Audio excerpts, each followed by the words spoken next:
ابو بکر صدیق رضی اللہ تعالی عنہ کی خلافت کی حقانیت۔ قرآن پاک سے کئی آیات سے استدلال ہوتی ہے۔ اصل میں مجھے کہنے کی ضرورت اس لیے پڑی کہ میں نے پچھلے دنوں ایک بیان ریکارڈ کرایا تھا، جو ابو بکر اور عمر کی خلافت نہ ماننے اس پر فتویٰ جو لگتا ہے، تو اس پر کسی نے بڑا اعتراض، اس نے کہا جی تاریخ کا مطالعہ کریں جی آپ، ان کی خلافت کو ثابت کرنا یہ تو کوئی ایمان کی بنیاد نہیں ہے، اور آگے جو اس نے لکھا۔ اچھا، تو میں نے پھر اس کا یہ جواب دینا مناسب سمجھا کہ تاریخ عقیدے کی بنیاد نہیں ہوتی، جو میں نے پہلے بیان کیا۔ اب جو بات کہنے لگا وہ یہ کہ قرآن پاک سب سے بڑا ماخذ ہے۔ تو دیکھیں قرآن پاک میں سورۃ النور آیت نمبر 55، اس میں ارشاد فرمایا، اللہ تعالیٰ نے تم میں سے ایمان ان لوگوں سے وعدہ کیا، خلافت کا، تم میں سے ان لوگوں سے خلافت کا وعدہ کیا جو ایمان لائے اور انہوں نے عمل صالح کیے۔ اب تم میں سے مراد ظاہر صحابہ کی جماعت براہ راست ہے اور باقی اہل ایمان بالواسطہ ہے، تو صحابہ سے تو ہونا چاہیے نا وعدہ پورا۔ اور کوئی کہے جی اس پھر حضرت علی کی خلافت مراد ہے، تو وہ نہیں ہو سکتی۔ کیوں؟ اس آیت میں تو والا یبدلنہم من بعد خوفہم امنا، خوف کے بعد اللہ امن عطا فرمائے گا۔ حضرت علی کے دور میں تو خوف کے بعد امن نہیں ہوا، وہ تو مسلسل خوف کا دور ہی گزرا ہے۔ ہاں، یہ ابو بکر کے دور میں ہوا، نبی پاک کے وصال پر خوف پھیلا اور پھر امن ہوا۔ وَلَيُمَكِّنَنَّ لَهُمْ دِينَهُمُ الَّذِي ارْتَضَىٰ لَهُمْ، پسندیدہ دین کو تمکن ملا، قوت ملی، زمین پر حکومت ملی۔ اس کا زور ابو بکر صدیق کے دور میں ہے، اور خوف کے بعد امن یہ ابو بکر صدیق کے دور میں، پھر اسی امن کا تسلسل تھا حضرت عمر کا دور۔ حضرت عمر کی شہادت اگر چوئی لیکن عوام میں امن قائم رہا، عثمان غنی کا نصف دور اسی کا تسلسل ہے۔ تو باقی چاروں خلفاء کی خلافت مانتے ہیں ہم، ہمارا عقیدہ ہے چاروں خلیفہ حق ہیں، جو ان میں سے کسی کی خلافت نہیں مانتا وہ بے ایمان ہے، وہ سچا ایماندار نہیں، بلکہ پانچوں خلیفہ کہنا چاہیے۔ امام حسن مجتبیٰ کی خلافت ماننا بھی ضروری ہے۔ یہ ان پانچوں کی خلافت منہاج نبوت پر تھی، نبی پاک صلی اللہ علیہ وسلم کے عمدہ طریقے کے مطابق پوری آپ کی سنت کے مطابق یہ خلافت قائم ہوئی۔ بعد میں اور بھی کچھ، مثال کے طور امیر معاویہ رضی اللہ تعالیٰ عنہ، ان کو خلافت قائم کی انہوں نے، ٹھیک ہے، لیکن اس میں کچھ ملوکیت کا رنگ آ گیا۔ اسی طرح حضرت عمر بن عبدالعزیز، آپ نے خلافت منہاج نبوت کے مطابق قائم کرنے کی پوری کوشش فرمائی، اللہ پاک ان کے مدارج عالیہ میں اضافہ فرمائے۔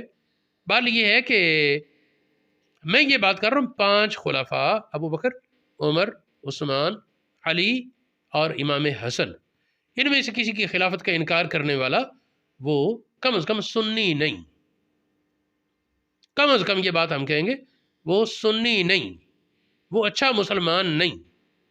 دیکھیں نہج البلاغہ اٹھائیں، امیر المومنین سیدنا علی مرتضیٰ کرم اللہ وجہ الکریم نے فرمایا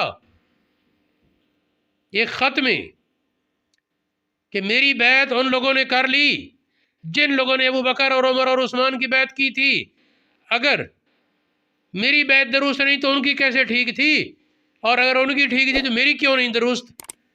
پھر فرمایا کسی حاضر اور غائب کو اب اختیار نہیں، سب پر میری بیعت لازم ہے۔ پھر فرمایا مہاجرین اور انصار جس کی بیعت کر لیں وہ اللہ کے ہاں امام ہے، وہ مقتدا ہے، اس کی اطاعت لازم ہے۔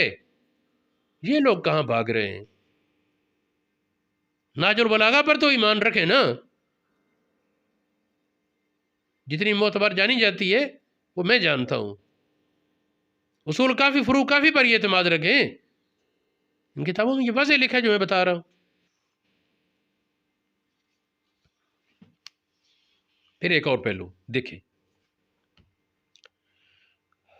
حضور علیہ الصلوۃ والسلام کی صفت تزکیہ، یہ قرآن پاک میں 4 جگہ بیان ہے۔ نبی پاک امت کا تزکیہ کرتے ہیں، 3 جگہ یزکی ہم کا لفظ ہے، 1 جگہ یزکی قوم کا لفظ ہے۔ سورہ بقرہ آیت نمبر 29، سورۃ آل عمران آیت نمبر 164، سورۃ جمعہ آیت نمبر 2 ان میں ہے یزکیہم، امت کا تزکیہ کرتے ہیں، اور سورہ بقرہ آیت نمبر 151 میں یزکیکم فرمایا۔ اب سوچنے کی بات یہ، محمد کریم امت کا تزکیہ کریں، صحابہ کا تزکیہ کریں، اور وہ تزکیہ نہ ہو ان کا، تو پھر تزکیہ کرنے والے میں نقص آئے گا۔ سوچے نا بھی، تزکیہ کرنے والے محمد کریم ہیں، جو صاف کر رہے ہیں دل و دماغ کو، روح کی تربیت کر رہے ہیں۔ اگر وہ بات فریب اور مشتمل پر، مکاری پر مشتمل بات مان لی جائے کہ محمد کریم کی وفات کے بعد 4 کے سوا سارے ہی مرتد ہو گئے، تو تزکیہ کہاں تھا؟ تزکیہ کدھر گیا؟ اور اگر نبی پاک کا تزکیہ ہوا، نبی پاک نے تزکیہ کیا، امت کا تزکیہ، صحابہ کا تزکیہ ہوا، ماننا پڑے گا۔ اکثریت حق پر ثابت قدم رہی، اکثریت جو تھی، جو نبی پاک کے مزاج شناس تھے، جو پاس بیٹھنے والے تھے، وہ ثابت قدم رہے، وہ گمراہ نہیں ہوئے، وہ بہکے نہیں، وہ بھٹکے نہیں، وہ جس بات پر ہیں وہ حق ہے، وہ جس موقف پر ہیں وہ درست ہے۔ ان کی اجماع وہ حجت شرعی ہے، ان کا موقف وہ دلیل شرعی ہے، ان کے ساتھ اللہ کی مدد ہے، ان کے ساتھ اللہ پاک کی تائید ہے۔ اور جو ان کو گمراہ کہتا ہے وہ خود گمراہ ہے، جو صحابہ کی جماعت کو گمراہ کہتا ہے وہ خود گمراہ ہے، جو ابو بکر صدیق، عمر فاروق، عثمان غنی اور علی مرتضیٰ ان کی بیعت کو حق نہیں مانتا، ان کی خلافت کو حق نہیں مانتا، وہ گمراہ ہے، وہ بددین ہے، وہ بددیانت ہے، وہ اللہ رب العالمین کی ناراضگی کا حقدار ہے۔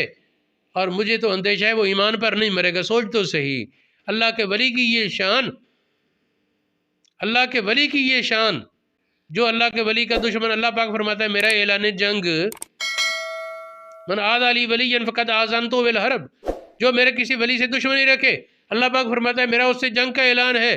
یہ بخاری شریف میں حدیث موجود، دیگر صحابہ میں موجود۔ اب سوچ، جب عام اولیاء کا یہ شان، صحابہ کا مقام جانتا ہے؟ محققین نے صاف لکھا، ساری امت کے تمام اولیاء، صحابہ کے بعد کے دور کے ساری امت کے تمام اولیاء، ان میں سب سے بڑھ کر جس کا بھی مقام ہو، اس سے بڑھ کر ادنیٰ صحابی کا مقام ہے۔ اور جب ادنیٰ صحابی کا یہ مقام سب سے بڑھ کر، تو جو اس سے دشمنی کرے وہ پھر اللہ سے دشمنی، اور جو اس سے بڑے، جو اس سے بڑے، جو اس سے بڑے صحابہ، پھر امیر معاویہ سے دشمنی کرے، اور پھر حضرت علی سے کوئی دشمنی رکھے، پھر حضرت سیدنا عثمان غنی سے کوئی دشمنی رکھے، حضرت عمر فاروق سے، ابو بکر صدیق سے، جانا اس نے کہا ہے۔ یار مشکات المصابیح میں ایک حدیث ہے، حضور علیہ السلام کے پاس جنازہ لایا گیا، نبی پاک نے فرمایا پڑھ لو، میں نہیں پڑھتا۔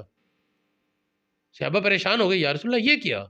فرمایا وہ عثمان سے بغض رکھتا تھا، اللہ کو اس سے بغض ہے، عثمان سے بغض رکھے تو نبی پاک کی شفاعت کا حقدار نہیں۔ تو سوچ تو صحیح، جو عمر سے اور پھر ابو بکر سے بغض رکھے وہ کہاں جائے گا؟ کیا وہ رحمت کا حقدار ہوگا؟ نہیں، وہ اللہ رب العالمین ناراضگی اور غضب کا حقدار ہوگا۔ اور جس پر اللہ پاک کی ناراضگی ہے، جس کے ساتھ اللہ پاک کی جنگ کا اعلان ہے، وَمَنْ عَادَ لِي وَلِيًّا فَقَدْ آذَنْتُهُ بِالْحَرْبِ، جنگ کا اعلان۔ جنگ کرنے والا کیا کرتا ہے؟ اپنی پیاری چیز چھینتا ہے، لڑنے والا اپنی پیاری چیز چھینتا ہے۔ اللہ پاک کے ہاں سب سے پیاری چیز ہمارا ایمان ہے جو پاس ہے۔ تو جو اللہ پاک کے ان منتخب، ان چنے ہوئے لوگوں پر عداوت رکھے گا، ان سے بغض اور نفرت رکھے گا، تو اللہ پاک کی غیرت سے مجھے یہ ڈر لگتا ہے کہ وہ ایمان پر نہیں مریں گے بندے۔ اللہ رب العالمین توفیق خیر عطا فرمائے۔